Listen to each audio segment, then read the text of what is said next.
우리는 빌립보서를 통해서 복음에 합당한 그리스도인은 누구이고 또 어떻게 살아야 하는가에 대해서 계속해서 말씀을 나누고 있습니다. 복음에 합당한 그리스도인은 첫째로 감사하는 삶을 사는 사람이고, 두 번째로 순종하는 삶을 사는 사람이라고 말씀드렸습니다. 그리고 지난 시간을 통해서 그러한 자발적인 순종을 통해 하나님의 은혜에 참여하는 사람이 바로 복음에 합당한 그리스도인으로서 살아가는 사람입니다라고 말씀을 드렸습니다. 은혜에 참여한다라는 것은 하나님께서 우리에게 선물로 주신 이 구원과 그 구원을 반드시 이루실 하나님의 섭리, 이 성도의 견인을 확신하며 끝까지 하나님과의 바른 관계 안에서 하나님의 뜻에 온전히 순종하는 삶을 말하는 것입니다. 사도 바울은 빌립보서 1장 7절에서 법정 용어들을 통해서 하나님의 구원의 확실성을 강조했고, 8절에서는 진실한 사랑의 고백을 통해서 그 구원의 확실성의 근거가 바로 하나님의 은혜의 복음이고, 이 은혜의 복음이야말로 우리 신앙의 원동력이고, 또 성도인 우리가 하나님의 뜻에 자발적으로 순종하게 하는 힘이다라는 것을 밝혀주었습니다. 지난 시간에 빌립보서 1장 3절에서 11절이 사도 바울의 기도이고, 이것을 두 부분으로 나눈다면 빌립보서 1장 3절에서 8절은 사도 바울의 감사의 기도, 또 빌립보서 1장 9절에서 11절은 사도 바울의 빌립보 교회를 향한 간구의 기도다라고 말씀드린 바 있는 것처럼, 오늘 본문 빌립보서 1장 9절의 말씀은 빌립보 교회를 향한 이 사도 바울의 첫 번째 간구의 내용을 우리에게 밝혀주고 있습니다. 우리 9절을 다시 한번 잘 보시면 내가 기도하노라, 사도 바울의 빌립보 교회의 성도들을 향한 기도와 간구임을 말씀해 줍니다. 그리고 이어서 너희 사랑을 지식과 모든 총명으로 점점 더 풍성하게 하사라고 하는데, 이 지식과 모든 총명으로의 괄호를 한번 쳐보시기 바랍니다. 그러면 그 괄호의 내용을 빼고 읽으면 어떻게 됩니까? 너희 사랑을 점점 더 풍성하게 하사. 사도 바울은 빌립보 교회의 성도들을 위해 하나님께 간구하면서 빌립보 교회의 성도들에게 사랑이 점점 더 풍성하게 되기를 간구하고 있습니다. 이 말은 빌립보 교회의 성도들에게 지금 사랑이 없다는 말일까요? 지난 빌립보서의 강해의 내용들을 살펴보면 이 사도 바울과 빌립보 교회의 성도들 간의 특별한 관계에 대해서 알 수 있습니다. 사도 바울이 빌립보 교회로 오게 된 것도 특별한 하나님의 인도하심이었습니다. 아시아로의 전도 여행을 계획하던 사도 바울을 성령께서 막으시고, 마게도냐인의 환상을 통해서 전도의 물줄기를 유럽으로 향하게 하셨습니다. 또한 빌립보에 이 교회가 세워지게 된 것도 특별한 하나님의 섭리였음을 알게 됩니다. 빌립보에 도착한 사도 바울 일행이 기도처를 찾기 위해 빨래터에 모인 여인들에게 기도처가 어디 있는가 하고 물었을 때 자주장사 루디아를 만나게 하시고, 그의 집에 초청받아 머물면서 루디아와 그의 가족들이 다 세례를 받는 놀라운 일이 일어났습니다. 귀신 들린 여종을 고쳐주고, 빌립보 사람들에게 붙들려 모진 매를 맞고 감옥에 갇혔다가 감옥문이 열리는 사건으로 자결하려는 간수를 살려내고, 그 간수의 집으로 안내되어서 간수와 그 온 가족이 복음을 받아들이게 된 것도 특별한 하나님의 섭리였습니다. 사도 바울에게는 성령께서 유럽을 향하게 하신 이후에 만난 첫 번째 성이 빌립보였고, 그곳에서 만난 우여곡절들을 통해서 그곳에 교회가 세워지게 된 잊을래야 잊을 수 없는 곳이 바로 이 빌립보였습니다. 그렇다면 빌립보 교회의 성도들에게 있어서 사도 바울은 어떤 존재였을까요? 빌립보 교회의 초기 성도들이 누구였는가를 살펴본다면 왜 빌립보 교회의 성도들이 사도 바울을 그렇게 사랑하고 그를 도왔는가를 알 수 있게 됩니다. 빌립보 교회의 성도들은 루디아와 그의 가족들, 귀신 들렸던 여종, 또 간수와 그의 가족들, 이런 사람들이 빌립보 교회의 초기 성도들이었습니다. 그들의 입장에서 사도 바울은 어떤 존재였겠습니까? 자신들에게 예수 그리스도로 말미암는 구원을 소개해 준 사람들이었습니다. 사람이었습니다.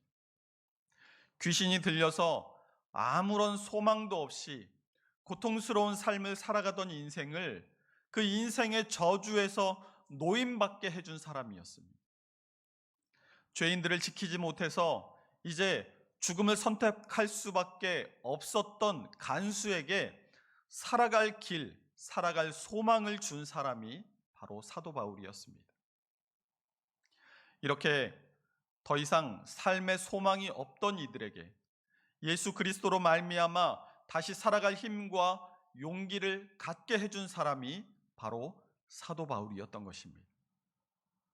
그들은 사도 바울로 인해서 새로운 인생을 살게 되고 주님을 그 마음 중심에 영접하게 된 사람들이었습니다.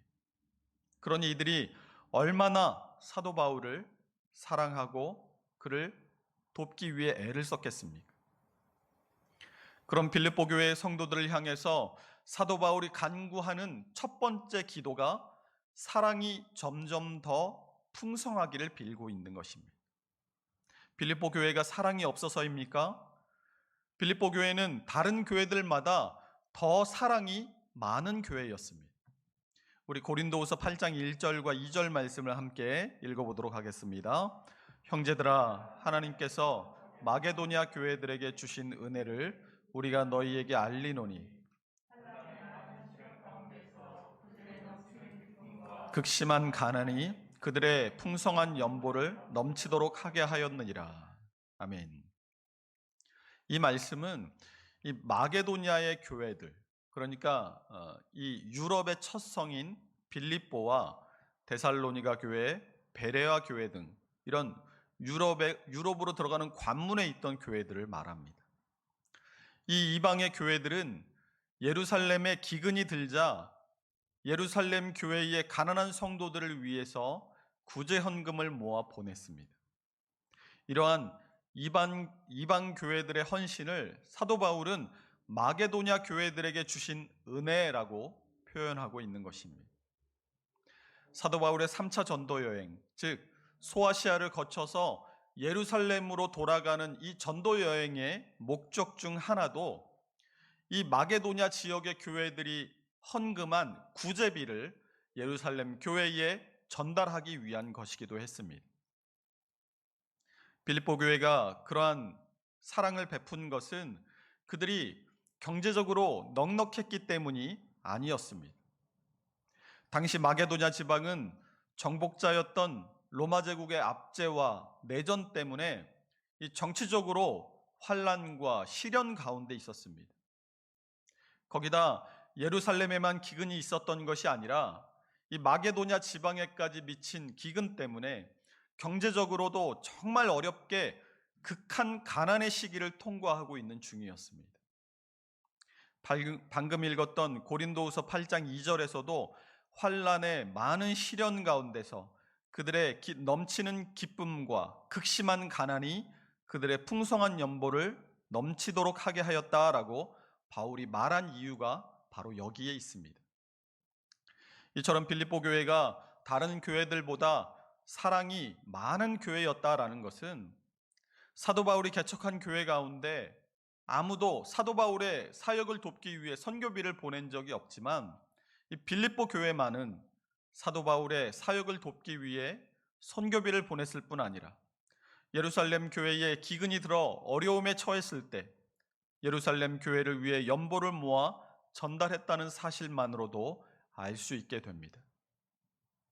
그뿐 아니라 이 빌립보 교회는 사도 바울이 로마의 감옥에 갇혀 재판을 받을 때에도 그 재판에서 바울과 또 복음을 변호하는 일에 공동 참여자로 섰을 뿐 아니라 사도 바울을 선교사로 파송했던 안디옥 교회마저도 감옥에 갇힌 사도 바울을 돌보지 않을 때 에바브로 디도라는 사람을 보내서 바울의 옥바라지를 돕게 했습니다. 이렇게 빌립보 교회는 사도 바울을 향해 사랑이 넘치는 교회였습니다. 그럼 빌립보 교회의 성도들을 향해서 사랑이 풍성하기를 기도하는 이 사도 바울의 기도의 초점은 사랑에 있는 것이 아니라 점점 더해 있습니다. 고사성어에 주마가편이라는 말이 있습니다. 달리는 말에 채찍질을 더한다라는 뜻입니다. 잘 달리고 있는 말에 채찍질을 더해서 더욱 빨리 달리게 한다. 잘 하고 있는데 그것을 더 잘할 수 있도록 북돋워 준다. 이런 뜻을 가지고 있습니다. 사도 바울은 지금 빌립보 교회가 사랑이 없기 때문이 아니라 사랑이 많기 때문에 더 그 사랑에 사랑을 더하기를, 그들의 사랑이 더 풍성해지기를 지금 기도하고 있는 것입니다. 보통 많은 사람들이 사랑을 이 감정의 산물, 감정의 결정체라고 이해하고 말합니다. 그러나 이 감정으로서의 사랑은 그리 오래 가지 않습니다. 감정으로서의 사랑은 그 유효기간이 900일 정도라고 합니다. 시간이 지나면 지날수록 이 처음 만났을 때의 설레임과 헤어질 때의 아쉬움이 점점 더 사라지게 된다는 것이죠. 그러나 사실 사랑에는 이 감정적인 요소보다 의지적인 요소가 더 많습니다. 여러분, 살아보시니까 사랑이 무엇인 것 같으십니까? 사랑이 뭐라고 생각이 되세요? 제가 아내와 결혼하면서 결혼은 의리다라고 얘기한 적이 있었습니다. 결혼은 의리. 여러분도 이만큼 살아보시니까 결혼이 마냥 감정이 설레이고 막 아쉽고 안 보고 있으면 보고 싶고 궁금하고 막 그러십니까? 살아보면 결혼이 의리구나 하는 것을 아마 다 동감하고 이해하실 겁니다. 이 감정적인 사랑은 그 짧은 유효기간처럼 채 3년이 되지 않습니다. 사랑을 감정으로 이해하면 한 3년쯤 이렇게 지나면 처음의 설레임과 그리고 헤어짐의 아쉬움이 사라지게 되고, 그러고 나면 서로 상대방에 대해서 우리가 더 이상 서로 사랑하지 않는구나 하고 갈라서게 됩니다. 그러나 사랑은 이 감정적인 요소보다 의지적인 요소가 더 많다는 것을 우리는 알아야 합니다. 감정적인 사랑은 점차 서로를 향한 신뢰와 의리로 점점 치환되어져야 하는 것이 맞습니다. 그렇다면 이 사랑이 무엇인가, 사랑의 의지적 요소가 무엇인가라고 할 때에 우리가 흔히 사랑장이라고 부르는 이 고린도전서 13장 4절에서 7절의 말씀을 보면 사랑의 의지적 요소가 잘 드러나 있습니다. 우리 함께 고린도전서 13장 4절에서 7절 말씀을 함께 읽어보겠습니다. 사랑은 오래 참고 온유하며 시기하지 아니하며, 사랑은 자랑하지 아니하며 교만하지 아니하며 무례히 행하지 아니하며 자기의 유익을 구하지 아니하며 성내지 아니하며 악한 것을 생각하지 아니하며 불의를 기뻐하지 아니하며 진리와 함께 기뻐하고 모든 것을 참으며 모든 것을 믿으며 모든 것을 바라며 모든 것을 견디느니라. 아멘. 가장 먼저 사랑을 무엇이라고 합니까? 오래 참는 것이라고 합니다. 참는다라는 것은 기다려주는 것을 말합니다. 그래서 이 고린도전서 13장 7절도 모든 것을 참으며 모든 것을 믿으며 모든 것을 바라며 모든 것을 견디느니라라고 말씀합니다. 누구든지 처음부터 무엇인가를 척척 해내는 사람은 없습니다. 태어나자마자 벌떡 일어나서 걷거나 뛰는 아기를 혹시 보신 적이 있습니까? 아기가 태어나면 몇 달을 누워만 지내다가 몸을 뒤집고 또 한참을 지나야 팔다리를 사용해서 밀고 다니고 또 한참이 지나야 이 팔다리를 세워서 기어 다닙니다. 또 한참이 지나야 손을 잡거나 벽을 짚고 일어서고 그 후에야 한 걸음을 떼고 걸어 다닐 수 있게 되는 것입니다. 그런데 아기가 빨리 걷지 않는다고 아기한테 막 화를 내거나 이제 막 태어난 지 3개월쯤밖에 되지 않은 아기를 억지로 붙들어서 일으켜서 걸음마 연습을 시킨다고 한다면 그 사람은 부모가 아닐 것입니다. 부모가 이 아기가 걷기까지 기다려주는 이유는 사랑하기 때문인 것입니다. 아기만 시간이 필요할까요? 제가 주례를 2번을 했는데 신랑 신부에게 주례를 할 때마다 이런 말을 합니다. 서로 전혀 다른 환경, 전혀 다른 배움, 전혀 다른 가치관을 가지고 적게는 20년, 많게는 40년을 살다가 두 사람이 한 공간 안에서 이제부터 24시간 붙어 있게 될 텐데 어떻게 안 싸울 수 있겠냐? 싸운다는 것은 서로 전혀 다른 두 사람이 한 사람이 되어져 가는 과정이다. 각기 다른 생각을 가진 두 사람이 한 사람이 되려면 서로의 환경과 가치와 배워온 것들을 조율하는 과정이 반드시 필요한데 그 과정이 싸움이다. 그러나 싸워도 지혜롭게 싸워라. 저도 결혼한 지 9년 차이지만 쉽지 않은 부분이기는 합니다. 그러나 부부가 서로 사랑한다는 것은 고린도전서 13장 4절의 말씀처럼 상대방을 잘 기다려주는 과정입니다. 결혼을 깰 수가 없으니까 억지로 참는 것이 아니라 서로 사랑하기 때문에 기다려주는 것입니다. 하나님께서 언젠가는 이 두 사람을 하나 되게 하시고 하나님께서 나의 배우자를 새롭게 빚어 가실 것을 믿기 때문인 것입니다. 다른 사람들을 사랑하는 것도 마찬가지입니다. 사도 바울이 고린도 교회의 성도들의 구원을 확신할 수 있었던 것도 빌립보 교회의 성도들을 향한 구원이 확실한 것임을 확신할 수 있었던 것도 하나님께서 그들을 마침내 완성시켜 가실 것이기 때문에 지금 당장은 답이 없어 보이고 미숙해 보인다 할지라도 그것을 잘 기다려주는 것입니다. 계속해서 고린도전서 13장 4절이 말하는 사랑은 온유한 것입니다. 이 온유를 영어로는 젠틀니스라고 합니다. 마음이 그리고 말이 부드럽고 행동이 친절한 것을 말합니다. 이 성경 사전을 찾아서 이 온유의 의미를 짚어보니까 성경 사전에서는 마음이 가난하고 애통해하는 자세, 곧 주께 순종하는 자세로 이웃을 대하는 마음가짐, 이렇게 해석해 놓고 있습니다. 다시 한번요.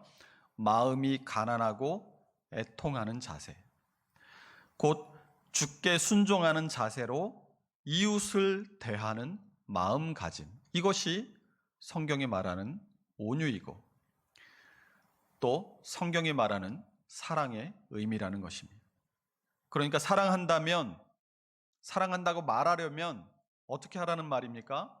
젠틀하게, 신사적으로 서로를 대하라는 것입니다. 서로가 서로를 향해서 예의를 갖추라는 것입니다. 서양에서는 친할수록 더 예의를 갖추려고 합니다. 그것이 사랑하는 사람에 대한 존중이기 때문입니다. 그런데 우리나라는 반대죠. 친할수록 막말합니다. 친할수록 상대방에게 상처가 되는 말들을 서슴없이 합니다. 그래놓고 친하니까, 사랑하니까 이 말 한마디로 자신의 미숙함을 다 덮어버리려고 합니다.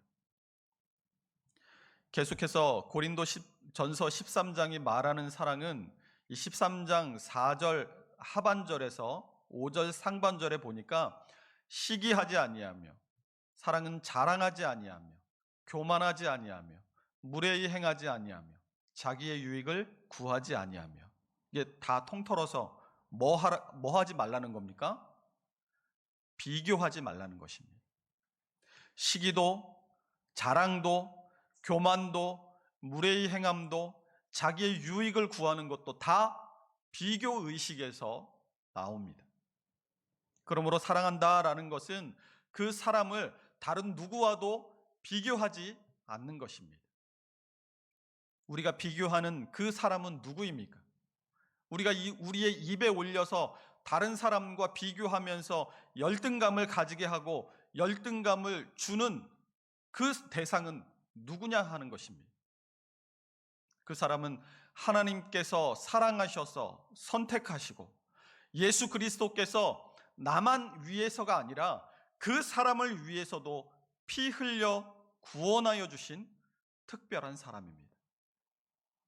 그런 사람을 다른 누구와 비교해서 열등하게 생각하고 그 사람에게 열등감을 주는 것은 우리 안에 지금 사랑이 없다라는 것을 내가 내 말과 행동으로 스스로 증명하는 것입니다. 이처럼 사랑은 감정적인 요소보다 이성적으로 생각하고 행동해야 할 의지적인 요소가 더 강하다고 할 수 있을 것입니다. 사도 바울도 오늘 빌립보 교회의 성도들을 향해서 무엇이라고 기도합니까? 너희 사랑을 지식과 총명으로 점점 더 풍성하게 하사라고 합니다. 사랑이 풍성하게 되기를 기도하고 있는데 그 사랑은 지식과 모든 총명으로서 풍성하게 되어질 수 있다라는 것입니다. 사랑에 지식이 더해지지 않으면 그 사랑은 맹목으로 흐르게 됩니다. 그리고 사랑에 총명이 없다면 그 사랑은 편협하게 되거나 멀리 내다보지 못하는 사랑이 됩니다. 지식을 헬라어로는 에피그노시스라고 합니다. 이것은 하나님에 대한 암, 복음과 진리에 대한 이해, 또 세상을 살아가는 방법에 대한 이해, 이런 의미로 사용이 됩니다. 그냥 학문적으로 학교에서 수업해서 얻은 지식, 그것을 이야기하는 것이 아니라 우리가 살아가면서 우리의 삶 속에 부딪히게 되는 실제적이고 또 우리의 삶의 전부를 아우를 수 있는 온전한 암, 그것을 말하는 것입니다. 이 에피그노시스의 첫 번째 의미가 하나님에 대한 알미라고 했습니다. 이 의미처럼 우리가 복음에 합당한 그리스도인으로 살아가고자 한다면 우리는 하나님에 대한 바른 지식을 가지고 있어야 할 것입니다. 이스라엘 백성들이 수천 년 동안 하나님을 섬긴다라고 하면서 매일 성전에서 짐승을 잡아 제물 삼아 그것을 제물로 제사를 올려드립니다. 그런데 그들의 제사의 행위에 대해서 하나님께서 무엇이라고 하십니까? 우리 이사야 1장 10절에서 13절 말씀을 함께 읽어보겠습니다. 너희 소돔의 관원들아 여호와의 말씀을 들을지어다. 너희 고모라의 백성들아 우리 하나님의 법에 귀를 기울일지어다. 여호와께서 말씀하시되 너희의 무수한 재물이 내게 무엇이 유익하뇨?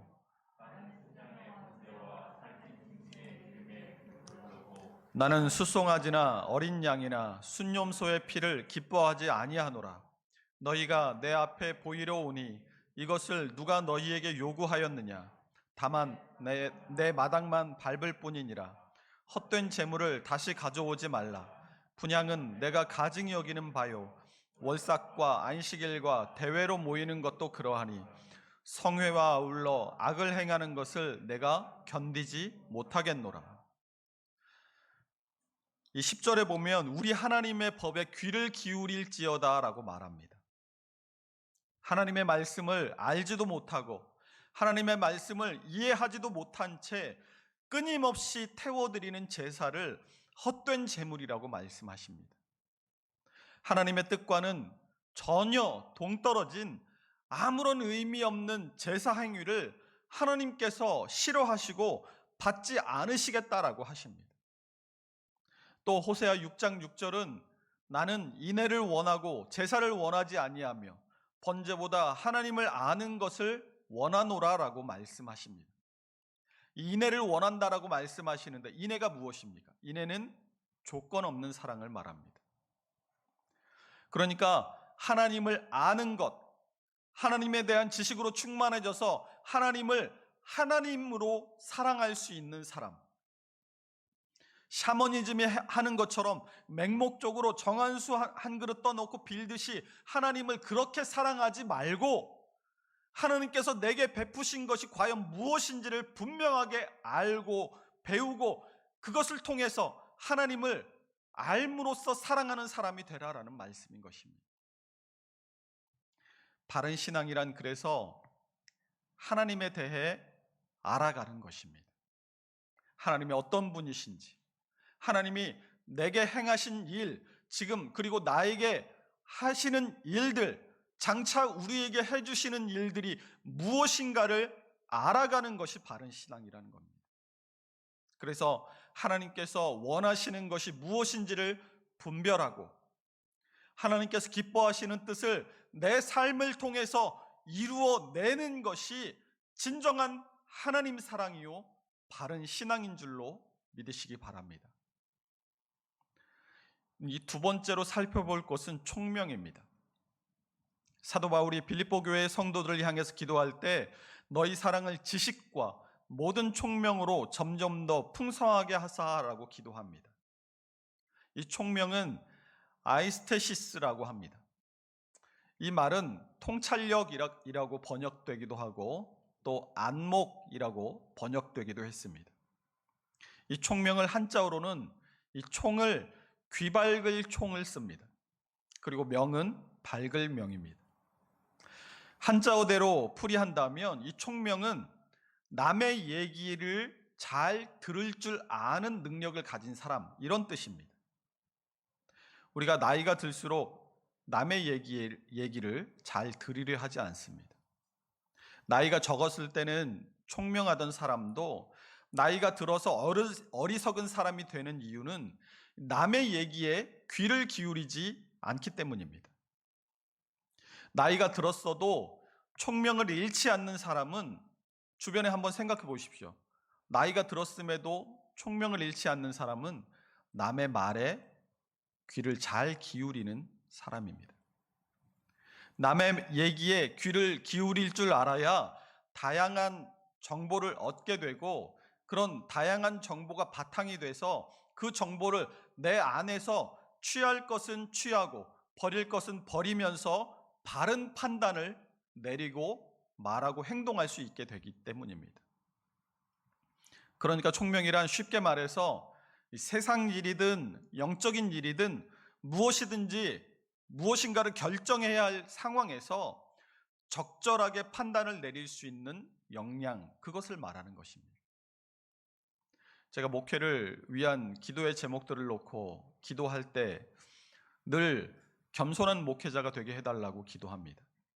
그런데 함께 지어져가는 교회를 개척하고 여러 복잡하고 또 관계 안에서 얽히고 설킨 문제들을 만나다 보니까 이 겸손만 놓고 기도할 것이 아니라 지혜를 달라고 기도해야겠구나라는 그런 생각이 들었습니다.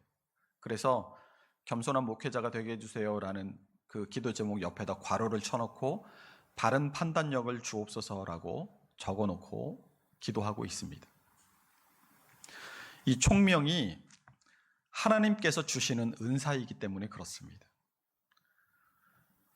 출애굽기 31장에 성막을 만드는 이 브살렐에게 하나님께서 하나님의 영을 충만하게 하시면서 지혜와 총명과 지식과 여러 가지 재주를 부어주셨다라고 성경이 기록하고 있기 때문입니다. 오늘 사도 바울은 빌립보 교회의 성도들이 사랑에 점점 더 풍성하게 될 것을 간구합니다. 그리고 그 사랑이 풍성해지려면 지식과 더불어서 총명이 더해져야 할 것을 말씀합니다. 여러분, 사랑은 세상에서 가장 귀한 것인 줄로 믿습니다. 우리의 구원을 이룸도 하나님의 이 인애, 조건 없는 사랑이 바탕을 이루고 있습니다. 또 고린도전서 13장 13절의 말씀도 그런즉 믿음, 소망, 사랑 이 세 가지는 항상 있을 것인데 그 중에 제일은 사랑이라 라고 말씀합니다. 그런데 귀하고 값진 것일수록 모조품이 많습니다. 명품이니까 짝퉁을 만드는 것이지 값싸고 흔한 것들은 모조품이 있을 수 없습니다. 가치가 없기 때문이에요. 많은 사람들이 사랑이라는 이름으로 가짜를 만들어냅니다. 교회를 위한다, 이웃들을 위한다, 사랑하니까 그런다, 말들은 그렇게 하지만 이 총명이 없기 때문에 자기가 그런 말들로 행하는 것들이 진짜 사랑인지 가짜 사랑인지조차 분별이 없이 마구잡이로 해낸 것입니다. 여러분, 부모가 자녀를 사랑한다고 하면서 하는 모든 일들이 자녀를 위한 일들이 아닐 때가 있지 않습니까? 사랑한다고 구속하고, 사랑한다고 자기 뜻대로 못하게 하고, 사랑한다고 자기가 하고 싶은 일 하지 못하고, 이렇게 해야 네가 더 잘 살 수 있어, 이렇게 해야 성공할 수 있어 하면서 부모의 고집으로 자녀의 앞길을 마음대로 결정합니다. 부모의 말에만 따르게 합니다. 그러나 사랑하기 때문에 하는 이런 일들이 오히려 자녀를 아프게 하고 자녀의 앞길을 망치게 합니다. 부모가 이 사랑이라는 이름으로 그 총명이 더해지지 않은 그런 맹목적인 사랑을 하고 있기 때문에 사랑이라는 이름으로 오히려 자녀에게 해를 끼치는 것입니다. 아무리 사랑이 동기가 되고 사랑이 목적이라 할지라도 바른 사랑과 바른 목적이 상황과 형편에 적절한 변별력 있는 표현으로 잘 전달되지 않는다면 종종 사랑이라는 이름의 횡포로 드러날 수밖에 없습니다. 여러분, 그러니까 이 사랑의 총명이 얼마나 필요한 것인지 모릅니다. 빌립보 교회의 성도들은 많은 사랑을 가진 사람들이었습니다. 그래서 오히려 더 사도 바울이 그 사랑이 맹목적인 사랑이 되지 않도록, 또 편협하고 자기중심적인 사랑이 되지 않도록 빌립보 교회의 성도들의 사랑이 지식으로, 총명으로 더 풍성해지기를 기도하고 있는 것입니다. 우리도 이 땅을 살아가면서 복음에 합당한 그리스도인으로 이 땅을 살아가기 원한다면 오늘 이 사도 바울의 간구처럼 우리의 사랑에 지식을, 우리의 사랑에 총명을 더하는 사람들이 되어야 할 줄로 믿습니다. 우리의 사랑에 지식이 더해지면 하나님의 우리를 향한 그 구원의 은혜가 얼마나 값진 것인지를 더 깊이 알고 더 감사할 수 있게 됩니다. 하나님을 하나님으로 사랑할 수 있게 됩니다. 우리의 사랑에 총명이 더해지면 우리 서로 간에, 우리의 이웃들에게 그들의 필요에 따른 위로와 격려를 통해서 우리의 사랑을 흘려보낼 수 있게 됩니다. 사랑받을 존재로 이 땅에 있게 하신 우리 서로를 이해하고 더 사랑할 수 있게 되는 것입니다. 우리가 날마다 복음에 합당한 그리스도인은 어떻게 사는 사람일까, 이것을 고민할 때 오늘 사도 바울의 간구와 같이 지식과 총명을 우리의 사랑에 더해서 날마다 더 사랑에 풍성할 수 있게 될 수 있기를 주님의 이름으로 축원합니다. 기도하겠습니다.